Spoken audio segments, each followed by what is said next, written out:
weather conditions have been pretty cold the last while. All of April, growth just hasn't really taken off like it normally would, and we're into May now, and it's nearly mid-May, and growth has still been slow because it's been cold.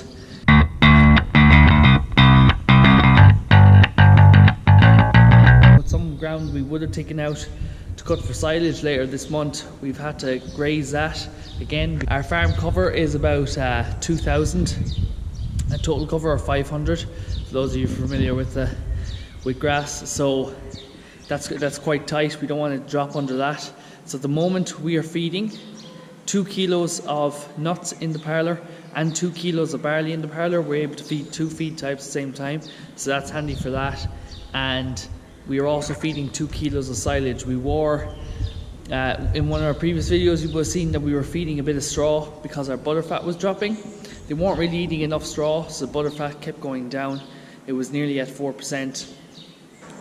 So we had started feeding silage instead, about half a kilo of silage, not much.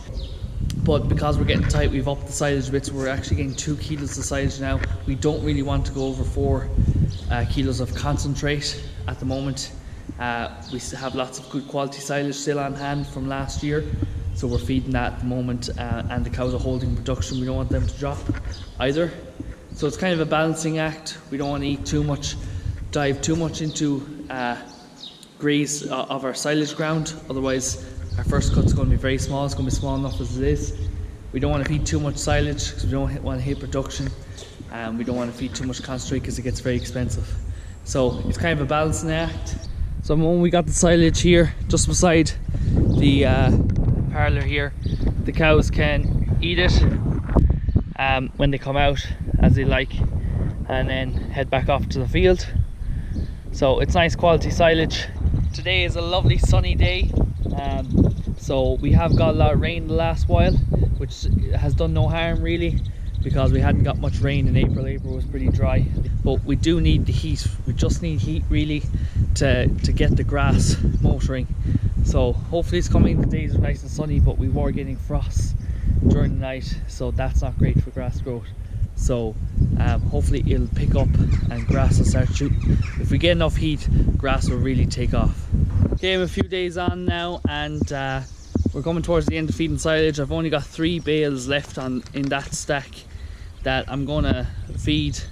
We've been feeding about 3 or 4 bales for the last few days, so about 1.5 kilos or 2 kilos of silage.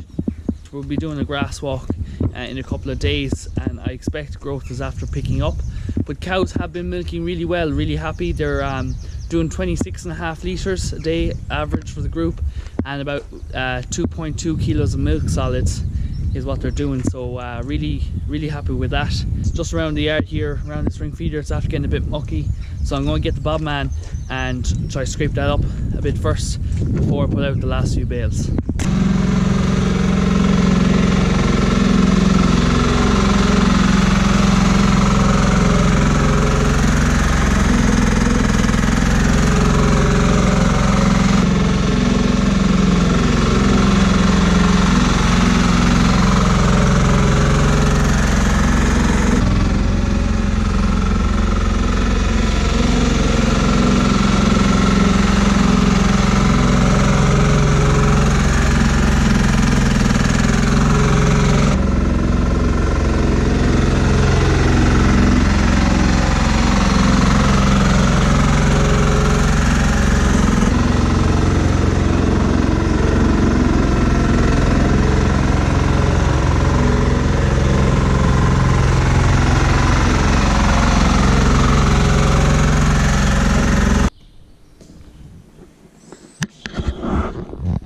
Got the shed washed out here there yesterday, so we got our machinery back in it again.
Now hopefully that is the last bit of silage to be put out for the year, and I can wash that grab and put it away for the winter.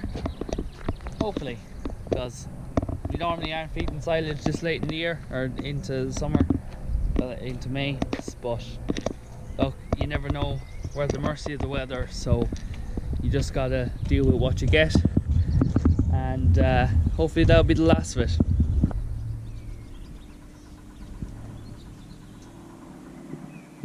I'm just out here with the calves. We got the bull calves here, so they have access out to the grass and to go into the shed, and they got their meal in there. They're still on milk, they're not weaned yet.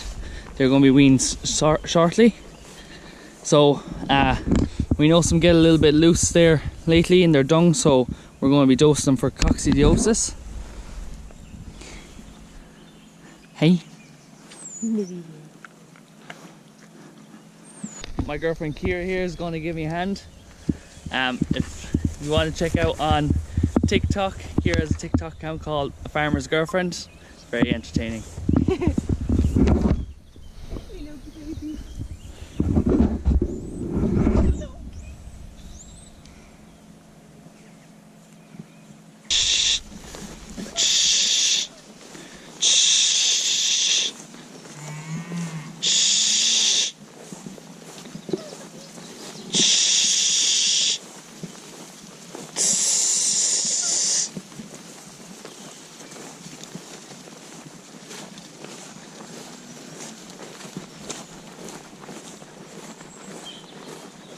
So rather than bring them over to the crush, I'm just going to try to do them in the pen here. Hopefully they haven't got too big and strong for us to manage them. We weighed them the other day, and I think they're averaging about, they're not weaned yet, but they're averaging maybe 85-90 kilos. The heaviest is Drax. He's up there in the middle one. The Angus, he's 110, and the lightest is 75.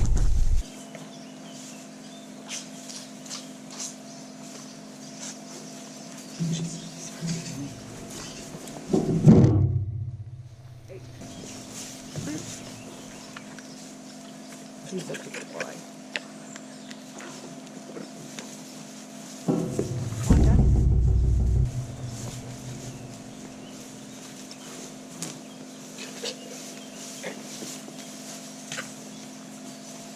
Good boy, Wanda. He's such a good boy. Look at him. Good boy. Come on.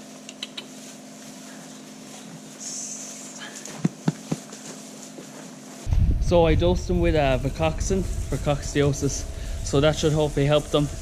And it was handy, I actually weighed them the other day, so I knew exactly their weights.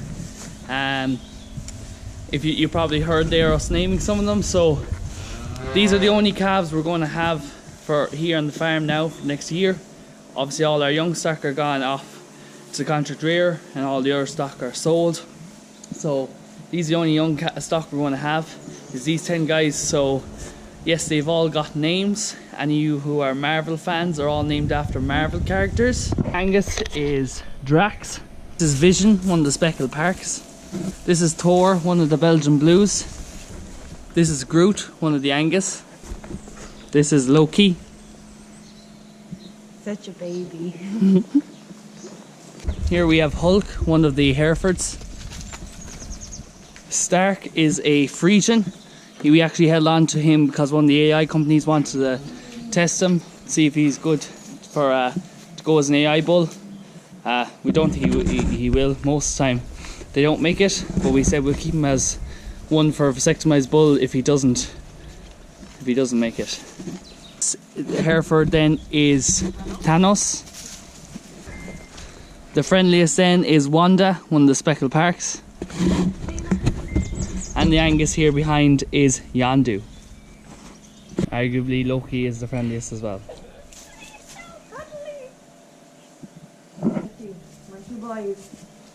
That's all for today's video, guys. Thanks for watching. See you in the next one.